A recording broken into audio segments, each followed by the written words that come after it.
Hi there, this is my first ever TikTok reply video. So তোমার যে কোয়েশ্চেনটা এই যে মাই গুলটি বেবি, ফার্স্ট অফ অল আমাকে খুবই উইয়ার্ড লাগতেছে দেখতে, cause I don't look like this whatever এভার। আমার বেবি আসলে এ দেখো কী করতেছে, ও সবই খায়।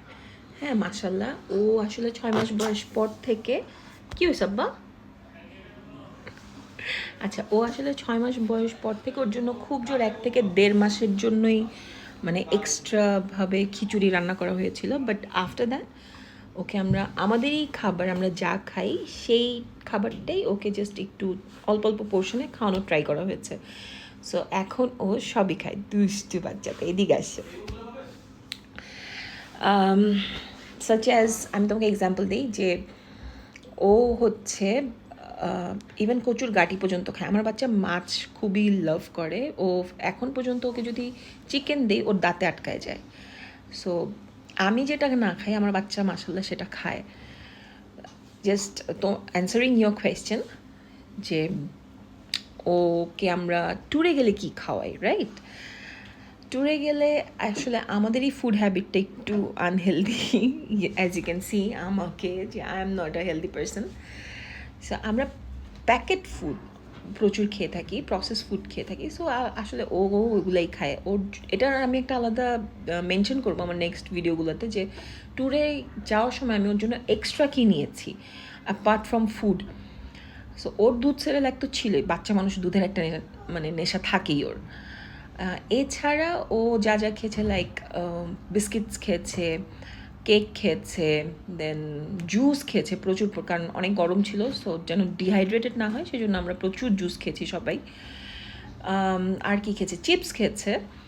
প্লাস রাতের বেলা আমরা যখন খেতাম এগ রোল খেতাম, সেটা খেয়েছে মাশাল্লাহ। দেন ভাতও খেয়েছে আমাদের সাথে। সো আসলে ওকে নিয়ে খাওয়া নিয়ে আমি কোনো টেনশন করি না। যেই জিনিসটা আমরা এশিয়ান মাদার্সরা করে থাকি যে আল্লাহ আমার বাচ্চা খায় না, 4 ঘন্টা পর পর খাওয়াতে হবে, ও কিচ্ছু খায় না। কেন বাবা, ওর খিদা লাগতে দাও। অনেকে বলে কি তুমি যদি না খাওয়ায় রাখো দেখবো ও খাবেই না।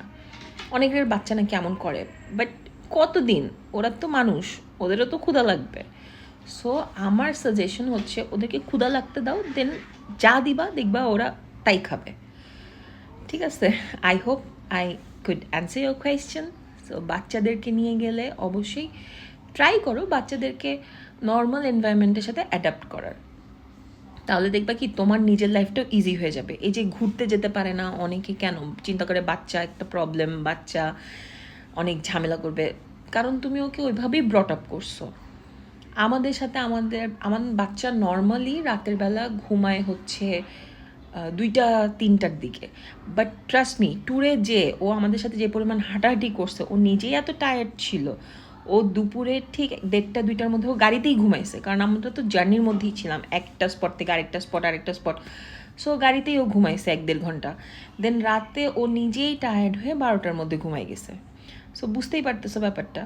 ট্রাই করবা বাচ্চাকে নর্মালাইজ করার, যে ও বাচ্চা দেখে ওকে স্পেশাল অ্যাটেনশন, স্পেশাল কেয়ার দেওয়ার কোনো দরকার নেই। নিজেদের মতো নর্মাল মানুষের মতো ট্রিট করো, দেখবা ওর সাথে তোমার লাইফটাও ইজি হয়ে যাবে।